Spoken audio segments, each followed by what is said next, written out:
ጽናት ክፍል 75 ተለቀቀ። ዳዊት የሰኒን ቤት አንኳኳ። ሰኒ ቆይ ምን ሆነ ነው እዚህ የመጣችው? በቃ አሁን ሄድ። ሲጀመር አንተ ምን ሆነ መጣህ? ለነ ጽናት ልደውልና በቃ እኔ ልሄድ አለ። እሺ በቃ ናግባ ብላ ሰኒ ያስገባችው። ሰኒ የናሆሜ እናት ከቤታቸው መታ ነበር። ስልክ እያወራች ነው ባለቤቷ። እንዴ መታ እንዴ እንዴት ነህ? ኧረ እኔ እዚህ ጎረቤት ነው ያለው። እንዴ ሳትወጣ ነው እንዴ ታዲያ እንደዚህ የምትለኝ? ላድር ነው። የት? እዛው። ዋ አንዷ ቆንጆ እንዳትወስድ ያሉ የናሆሜ እናት። ናሆሜም በሳቅ ሞት። እሺ በል ቻው። ወይ አባት ራዱ ነው የሚለው? አዎ አንዷ ቆንጆ እንዳትወስድህ እለዋለሁ። እንደዛ ካልሽማ መተሽ መጠበቅ ነበረብሽ። ግን እኮማ መሄድ ነበረብሽ አለ ናሆሜ። ተው በቃ ምን ዋጋ አለው ብሄድ? እንደ ድሮ አይጨፈር ወገብ እምቢ ብሏል። እንዴ አሁን እና ካንቺ ማን ነው ያረጀው? እሱማ አንተ ነህ። እና በቃ ማነው እጅ የሰጠው? እንደው እስኪ ቀልዱን ተወውና ምን አዲስ ነገር አለ? እሺ ከየትኛው አንግል ልንገርሽ? ከቤት ነው። ቤቴማ ሰላማዊ ቤት ነው። እንዴትማ እንደምወዳት ሰላማዊ ሴት ስላለህ ነው። አዎ እማዬ ከላይ እንደመና ነው የወረደችልኝ። እንደ ሰሞኑን ትንሽ ወፈር አለች ልበል? ኧረ ወፈረች እንዴ ነኝ እኔ ልጅሽ ስንከባከብ ሄዲያ ጉራህን ተውና ቋጥራ እንደው እያልኩ ነው። እንዴ ምንድነው የምትቋጥረው ደግሞ? ጸንሳ እንዳይሆን እንዴ ዙሮ እስኪያው ጭራሮ አለ ያገሬ ልጅ አለ ነው። አሁን የጠየቅኩን ብቻ መለሰልኝ። እሺ እማዬ አትቆጭኝ። ምሩ እኔ እንዳሰብኩት ሄዲያ ምነሻ ልጅ እኮ በረከት ነው አሉ። ይኸውልሽማ ስንወልድ በረከት እንለዋለን። ስሙ ናሆም እየቀለድኩ አይደል እንዴማ በድሮ ስሜ የጠራሽኝ። ሲጀመር የእናት አንጀት ሆኖብኝ ነው እንጂ መቼም ማትበስል ጥሬ ነህ ብላ የናሆሜ እናት ተቆጥታ ወጣች። እማ አለ ናሆሜ። ማዘርም ጥለውት ወጡ። ናሆሜም ተናደደ። አሁን በሰዓቱ ውለዱ አትውለዱ መጨቃጨቅ አለብኝ? ምን አይነት አጣብቂ ውስጥ ገባው ሲል ምሩዬ መጣች። ማሚስ ወዴት? እኔ እንጃ እዚሁ ናት። መጣን እሺ በቃ ብሎ ናሆሜም ወጣ። ምሩዬ በጣም ተጨንቃለች። በቃ ናሆሜ በእኔ ምክንያት ነው እንደዚህ ሆነ እና ለዚህ ነው መራቅ የፈለግሽው? አሁን እህቴን እንደ አይኔ ብሬን ነው ማየት። መራቅ አልፈልግም። ግን እኮ ይሄ ነገር ከሷ ጋር የሚያራርቅ ነው። አሁን ያሉ ሰዎች እኮ እህትሽን ይጎዷታል። ቢሆንም እኔ እህቴን ቃል እጠብቃለሁ። ቆይ እህትሽን ሰው ነው የሰበራት? አዎ ለዛውም ባሌ ህይወቴ ባለችው ሰው ነው። እና የሰው ልጅ እኮ ተሰባሪ ነው፣ ቃሉን ያጥፋል። አንቺ እንዴት እሷን የመታክል እንዴ? አንቺ እንዲመተሻ ቅዱስ በቃ በእኛ ቤት ካልሆንክ አይገባም። እሺ እህትሽ ከባሏ ያጣችውን ፍቅር አንቺ ብታገኙስ? ፍቅር ጊዜያዊ ነው አለች። ቅዱስም ሳቀባት። ምን ያስቅሻል? እህትሽ ትወድሻለች ግን በደንብ ነዋ። ስለዚህ ላንቺ ያለው ፍቅር አራቂ ነው። እንደዛም አይደለም። አየሽ ፍቅርም አለ የለም የሚባለው በመቀበል ብቻ ሲመሰረት ነው። አልገባኝም። ይኸውልሽ ፍቅር መቀበል ብቻ ሳይሆን መስጠትም ነው። ያ ሰው ኖረም አልኖረም ለዛ ሰው ሲባል መኖር፣ የእሱን ህይወት ለማሳካት መትጋት አለ አይደል? መቀበል ላይ ብቻ ከተመሰረተ መስጠቱ ያቆመ ቀን ፍቅሯ በቃ ይባላል። ይሄ የመጽሐፍ ፍልስፍና ነው አልሰኝ። ከአንቺ ባላውቅም መጽሐፍ ግን የእውነተኛ ዓለም ነጽብራቅ። እሺ እኔ አሁን እረፍት ማድረግ እፈልጋለሁ። ቀጥተኛ ፍቹ ውጣልኝ ነው? አዎ ግን ደግሞ ለማንም ምንም እንዳትናገር። አይዞሽ ውሃሽን በወንፊት ሳይሆን በጠንካራ ታንከር ውስጥ ነው የጻፍሽው። በሞት እንኳን መቃብሬ ላይ አይነበብም። እሺ አመሰግናለሁ። እንዲያውም ስላወራሁ ትንሽ ቀለል አለኝ። በይ በቃ ልሂድ አለ። ትንሽ ከቆየው ሉረር ትሄድሽ። እሺ ናስከበሩ ልሸኝህ አለ ሰኒ። ሰኒና ቅዱስ ሲያወሩ ይስማማሉ። ናሆሜ አለች ምሩ። ማሚ ሳልሆን እና እዚህ መቀመጡ ጥሩ ነው። ለሶስተኛ ጊዜ እኮ ነው መጣው ስትል። እሺ ምሩ እመጣለሁ። ምንድነው የተፈጠረ ችግር አለ? ኧረ ምንም የለም። እና ሰላም የሆናችሁ ሰዎች በአንዴ እንደዚህ ስትሆኑ ምን ልበል? እኔ የምልሽ ግን ምሩ ወይ ተይ በቃ አለ። ምንድነው የምትነግረኝ? ንገረኝ። አይ ምንም ነገር የለም። እሺ በቃ ማሚ እንዳይደብራት እንሄድ አለች። እሺ እንሄዳለን። ደግሞ ወፍራ ላይ ምናምን እያለኝ ነው። ታዲያ ለምንድን ነው የማልወፍረው? እንደ ህፃን ላይ እንደዛ እያጎረስክ ያለችሽን አልሰማሽ? ምን? አይ ምንም በቃ እንሄዳለን።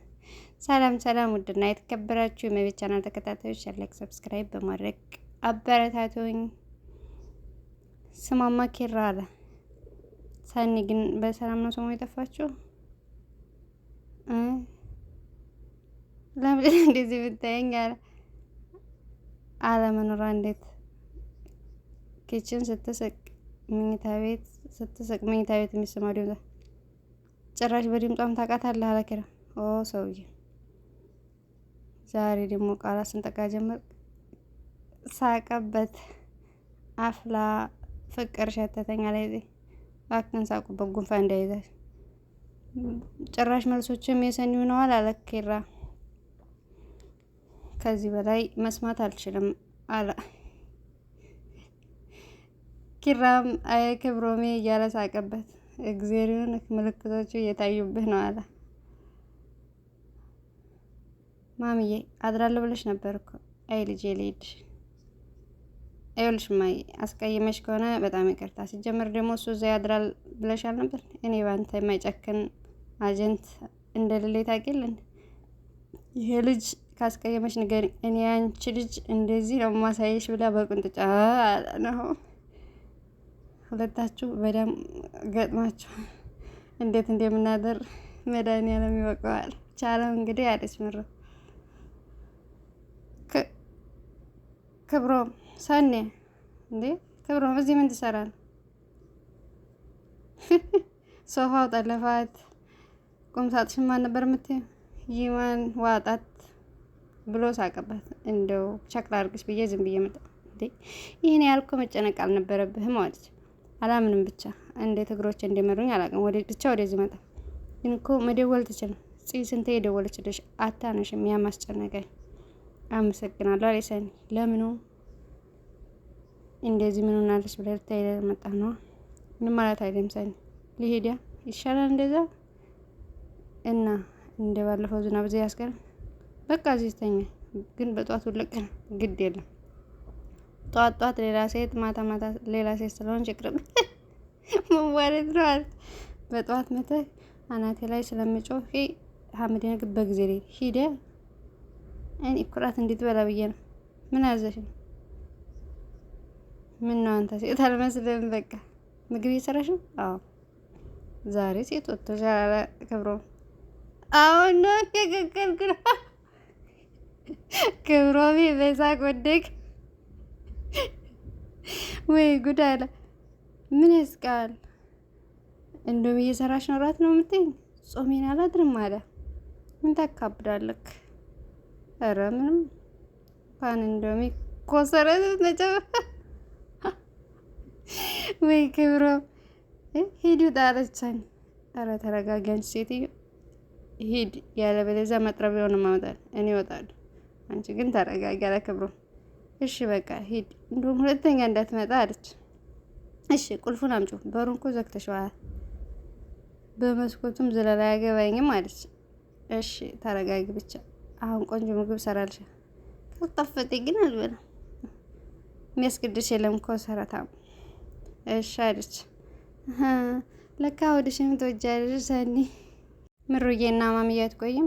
ሰዓቱ እኮ ገና አዩ ሳይቀድመኝ እኔ ልቅደም። አዩ ሳይቀድመኝ ልግባና ቤቱን መላመላ አልባ።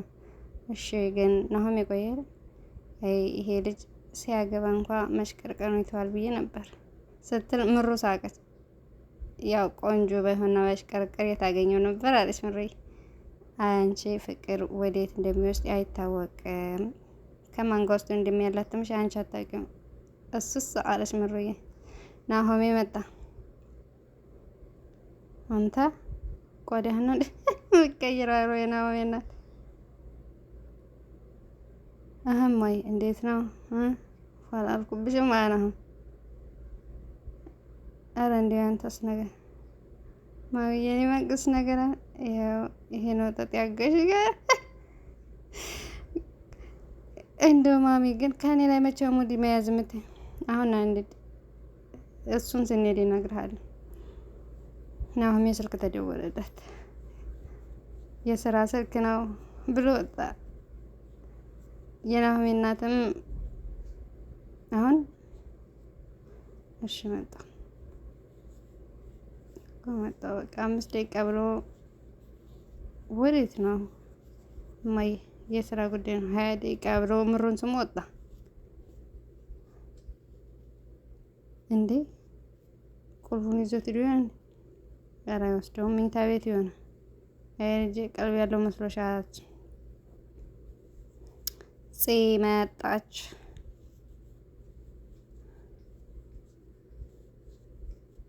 ክብሮምስ አላት ኪራ። እኔ እንጃ ልብሱን ቀይሮ ወጣ። ለምን? እኔ ምን አውቃለሁ። እንዲጠይቀው እንኳን መልስ አልሰጠም። ልጁ ቆይ ምን ሰሞኑን ምን ሆኗል? ቤት አያድርም። በዛ ላይ ስራ ተመልሶ ይወጣል። እኔ አላውቅም። ቆይ ምን ጀምሮ ነው? አላውቅም። አቶ ባልዩ አለች። ግን ምንም ቢሆን ክብሮም መጥፎ ነገር አያደርግም። አስተዋይ ልጅ ነው አለች። ግን እሷ ግን እኮ ሰው ነው እንደሚሳሳት አዘኝ። እሱማ ተመልሶ ሲመጣ እናወራዋለን። እንደው ጣፍ ነግ ያሰረኝ ቢሆን ቁጭ ብዬ አወራዋለሁ። እንዴ ለምንድን ነው እንደሱ የምታየኛል?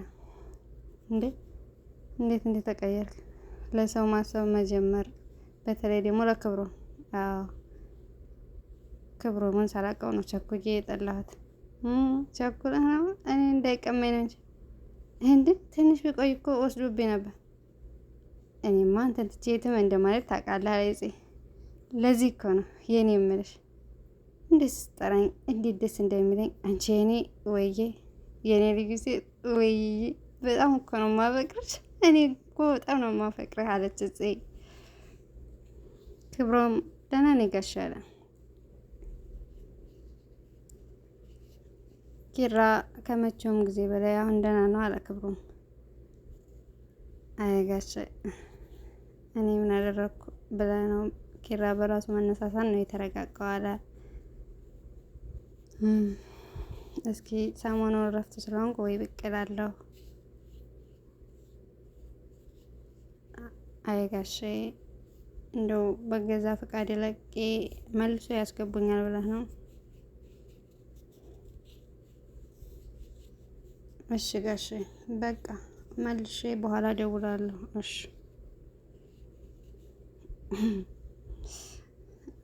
አይ ጋሼ አሁንም ስለ ኪራ የምትጨነቀው እሷ ለሙን እየቀጨን አለ ክብሮም። ምን ነው ቀና እንዴ ክብሮም? አንተስ ያችኑ ሰኒ ሙድ የማይገባ ልጅ ጋር አትቀጭም? ምሩ ቁልፍ በመፈለግ አላገኘችውም። ልጁ ቀልብ የለውም አልኩሽ፣ ይዞት ነው የሚሄደው። እኔ አንቺ ልጁን አላወቅሽውም። 20 ደቂቃ ብሎ 20 ሰዓት ሆነ ወይ? ድጋሜ ልደውልለት እንዴ? ኧረ ተይው።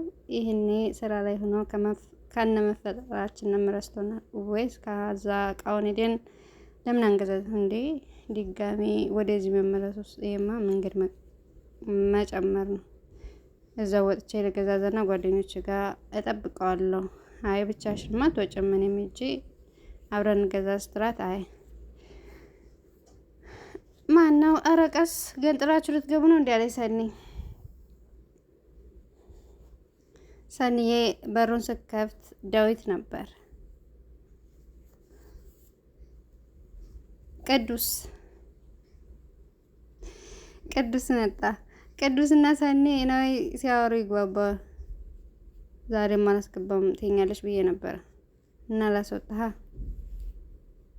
ኧረ ወገን ቀልድ እያወቅን አለ እና ምን እግር ጣላት?